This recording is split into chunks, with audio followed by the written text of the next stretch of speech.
നമസ്കാരം, പ്രവാസി മലയാളിയിലേക്ക് സ്വാഗതം. അങ്ങനെ മാസങ്ങളായി തുടരുന്ന യാത്രാവിലക്ക് സൗദി പിൻവലിക്കുമ്പോൾ പ്രവാസികൾക്ക് ചെറിയ ആശ്വാസമായി തീരുകയായിരുന്നു. ഘട്ടം ഘട്ടമായി വിലക്കുകൾ നീക്കുമെന്ന പ്രതീക്ഷയിലാണ് ഇപ്പോൾ പ്രവാസികൾ ഏവരും. സൗദിയുടെ വിലക്കിൽ മാസങ്ങളോളമായി ഇന്ത്യ ഉൾപ്പെട്ടിരിക്കുകയാണ്. ഇത് എങ്ങനെയെങ്കിലും മാറ്റണം എന്ന ഏക അപേക്ഷയാണ് പ്രവാസികൾക്കുള്ളത്.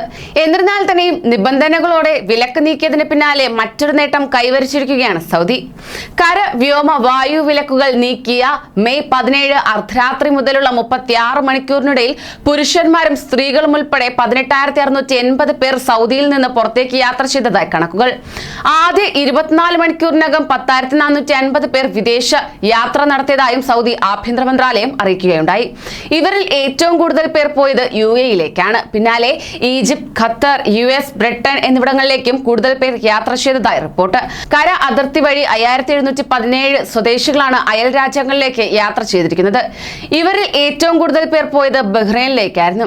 ഒരു വർഷത്തിലേറെ അടഞ്ഞുകിടക്കുകയായിരുന്ന കിങ് ഫഹദ് കോസ്വേയിലൂടെ 3,362 പേരാണ് ബഹ്റൈനിലേക്ക് പോലും യാത്ര ചെയ്തിരുന്നത്. അൽബത്ത അതിർത്തി വഴി UAE-യിലേക്ക് 689 പേരും, അൽ ഹദീത്ത ചെക്ക് പോയിന്റിലൂടെ 673 പേർ ജോർദാനിലേക്കും, സൽവ ചെക്ക് പോയിന്റിലൂടെ 324 പേർ ഖത്തറിലേക്കും, കഫ്ജി അതിർത്തി വഴി 270 പേർ കുവൈറ്റിലേക്കും യാത്ര ചെയ്തിരുന്നു. അതോടൊപ്പം തന്നെ കോവിഡ് വ്യാപനത്തിന്റെ പശ്ചാത്തലത്തിൽ മാസങ്ങൾ നീണ്ട യാത്രാവിലക്കിന് ശേഷം മെയ് 17-നായിരുന്നു വാക്സിൻ എടുത്ത സ്വദേശികൾക്ക് രാജ്യത്ത് പുറത്തേക്ക് യാത്ര ചെയ്യാൻ അധികൃതർ അനുമതി നൽകിയത്. 2 ഡോസ് വാക്സിൻ സ്വീകരിച്ചവർക്കും 1 ഡോസ് എടുത്ത ശേഷം 2 ആഴ്ച പിന്നിട്ടവർക്കുമായിരുന്നു യാത്രാനുമതി നൽകിയിരുന്നത്. കോവിഡ് വ്യാപന തോതും സുരക്ഷാ പ്രശ്നങ്ങളും ചൂണ്ടിക്കാട്ടി ഇന്ത്യ ഉൾപ്പെടെ 13 രാജ്യങ്ങളിലേക്ക് അനുവാദമില്ലാതെ യാത്ര ചെയ്യുന്നതിൽ നിന്ന് പൗരന്മാരെ ആഭ്യന്തര മന്ത്രാലയം വിലക്കുകയും ചെയ്തിരുന്നു. അതേസമയം കഴിഞ്ഞ ദിവസം സൗദിയിൽ കോവിഡ് കേസുകളുടെ എണ്ണത്തിൽ വർധനവ് രേഖപ്പെടുത്തി.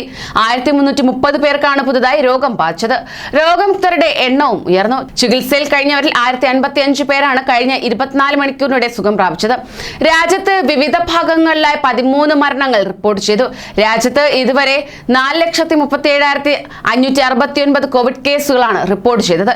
ഇതിൽ 4,21,726 കേസുകളിൽ രോഗമുക്തിയുണ്ടായി. ആകെ മരണസംഖ്യ 7,214 രാജ്യത്ത് വിവിധ ആശുപത്രികളിലും മറ്റുമായി ചികിത്സയിൽ കഴിയുന്നവരുടെ എണ്ണം 8,629 ഉയർന്നു. ഇവരിൽ 1,365 പേരുടെ നില ഗുരുതരമാണ്. ബാക്കിയുള്ളവരുടെ ആരോഗ്യനില തൃപ്തികരമാണ്. രാജ്യത്തെ കോവിഡ് മുക്തി നിരക്ക് 96.5%, മരണനിരക്ക് 1.7% തുടരുന്നു. കൂടുതൽ പ്രവാസി വാർത്തകൾക്കായി ഈ ചാനൽ സബ്സ്ക്രൈബ് ചെയ്യൂ.